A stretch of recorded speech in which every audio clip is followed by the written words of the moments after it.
I suppose with that, then maybe think about what the structure of the session looks like. We talked about,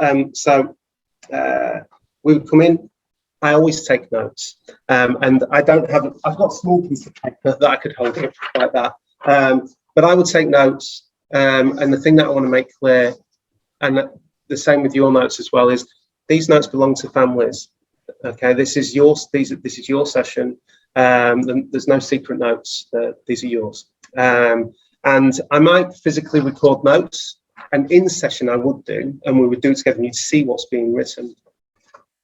Online, slightly different. And what I'm going to do now, Rana, is I'm just going to share my screen, and so people can see how I would use notes here. So one of the features of Zoom is something called share screen. And what families can expect is that they may, at some point after we've seen, so you should still be able to see me. I hope that's the case. I can still see you. And all family members might see each other. But what this becomes is a document that we can now work on together as we're constructing notes. And in that first session, I might ask this question. First of all, I would know who's present in our meeting today. So, So it would be Rana and Shane and so on and so on and so on. There might be whoever's there. So we just need to keep a list there. And one of the first questions that I ask, and I've already mentioned, is what we want to see change. Okay. And we're going to start off with that question. Now, the next set of questions that will be posed on there on this initial meeting are, what's changed since we last saw each other? Or also, what is it that you want? What is it that you want to talk about today? What is there anything in specific that you have come here today that's pressing of mind that you would like to focus on? And we clarify that from the beginning, and I'd write that down. And during the session, and I'm not going to write lots more, but during that session, we would make various pages of notes as we go along. So I can toggle through, and you can see that then there'd be another page, and I could just write down and note key things that are said or key actions that are taken. So, Rana, I might make a note that just says, Rana feels okay about online therapy. Let's just write that down there. And I will keep some notes as we're going along, so that people have got that record of what we talked about. And that's just so that after the session, first of all, there's one thing listening to me talk and listening to a family talk, but sometimes people take in information better when they see it. So we keep a record there, and then after the session, people can then look back on it as well to keep a memory of what was taking place. Yeah. But this process will happen, and the good thing about this as well is I might write something down here, and let's say, I'm sorry, Rana, I'm picking on you because you're the only person in the meeting. Rana, let's see, like oranges, if I didn't spell that very well. And Rana, you might think, no, I don't like oranges. I really dislike oranges. At which point, if you've got that capacity now, you might want to demonstrate what you could do. I can crack it out. I can, yeah.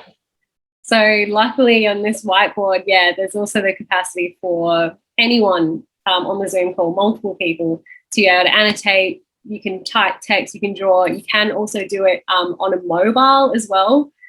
So even if you're not zooming in from a computer, I can show you. That's a little bit what it looks like from our meeting before. And you can zoom in, you can draw with your finger. It's awesome.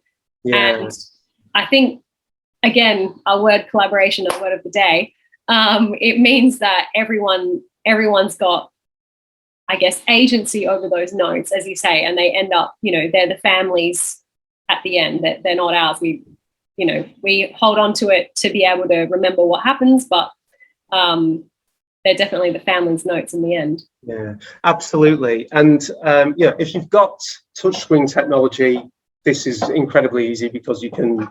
You might see that I'm holding a stylus now. You'd be able to just draw away onto this.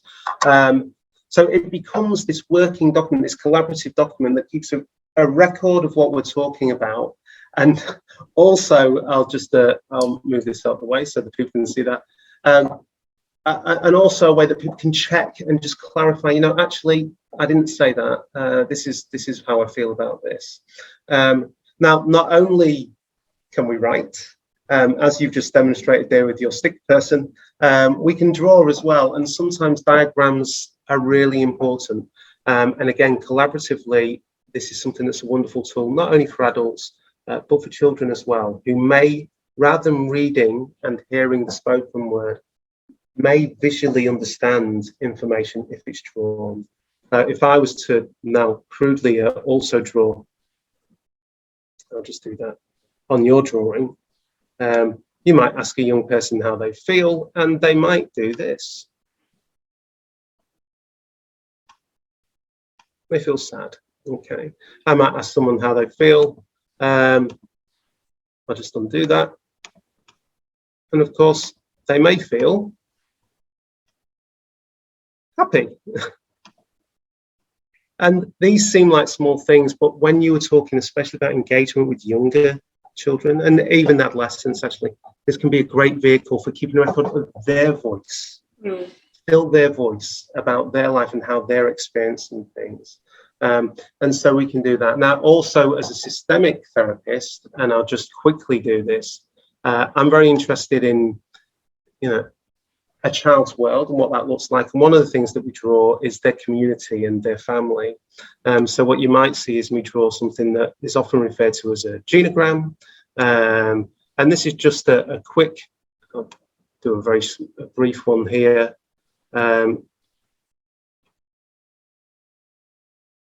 There and there, and Rana, if you want, you could just draw the names of our imaginary family on. So yep. In this family, we can see that there is 2 parents. There you go. And they have a daughter.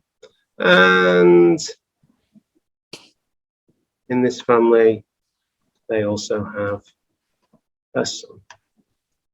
Okay. And I would then include grandparents. I'm not going to on this one, but you see how quick that was.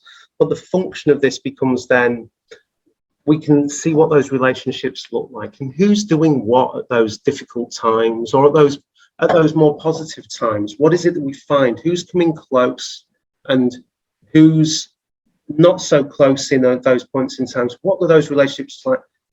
What is it that we're seeing in the therapy space that we can then amplify into this family system? What is it that parents know and grandparents know and siblings know? Because they've got all of this knowledge that we can use from their experience to support the child as well.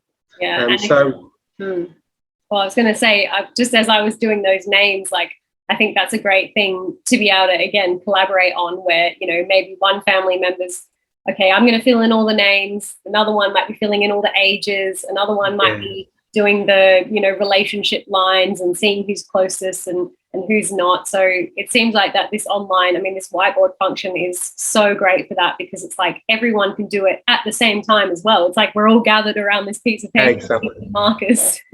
Yeah. So we're getting all of that information and we're generating understanding. We're generating understanding not only for us, but more importantly, for families. We're generating understanding, and then what we're doing is we're identifying ways of being, things that we can do, things that are happening, changes that are happening. We're noticing them and we're building on them. And at the end of a session, so there'll be some notes, there may be some diagrams we've collaboratively worked on. At the end of a session, there will always be like that. You know, what is it that we've noticed? What is it that we're going to do? What do we think we're going to do between here and the next session? And that example, Rana, linking back to when you were talking about that individual session, is it might be the thing that you've noticed in your sessions or someone's noticed in their session with a child. The next steps are how the parents are going to continue to do that thing, or is there a sibling that's going to, something that's taken place in that space. It might be about how do we create space and make sure that that happens between now and the next session. And that's building on and building on, because once that change starts to happen, we really want to lean into it. The wheel's turning, we want it to turn again, and families want that wheel to turn. And I suppose like them being able to take away these notes, you know, each of them individually, if they want to save it on their device, if they want to save it on their computer, it means that each family member could be able to reflect if they want to on the notes, catch themselves up. Even if one family member wasn't able to be present in 1 week, you know, they might have the notes and be able to look at them, or whatever it might be. So it seems like through online, there's just so much scope for accessibility and collaboration. Yeah, absolutely. And again, as you just said that, you can see there, I'm just hovering over the save button. Straight at the end of these, families can either save them themselves if they're comfortable to do so, or we will save a copy and then we'll email it out to all of the participants that attended. And then over the course of our journeys together, there is this living document, there's this living record about what took place. And this is the same in all therapy, with all therapists. You know, everyone's keeping a note somewhere and keeping a record somewhere. This is how we translate it into an online space. Yeah.